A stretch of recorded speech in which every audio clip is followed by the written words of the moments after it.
একটি শান্তপুর গ্রামের নাম ছিল সুখপুর। সেখানে থাকত একজন দরিদ্র কিন্তু সৎ মানুষ, নাম রহিম।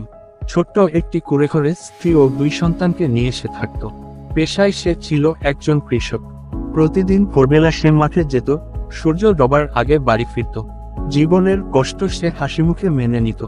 1 বছর বৃষ্টি না হওয়ায় গ্রামের ফসল নষ্ট হয়ে যায়।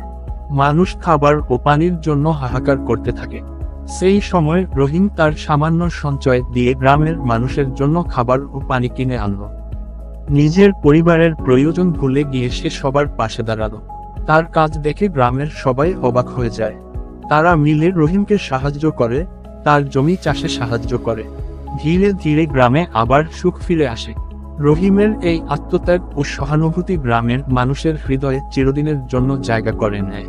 যদি গল্পটা ভালো লেগে থাকে তাহলে অবশ্যই সাবস্ক্রাইবও করে দিও। তোমাদের সাপোর্টই আমার অনুপ্রেরণা। লালহাট।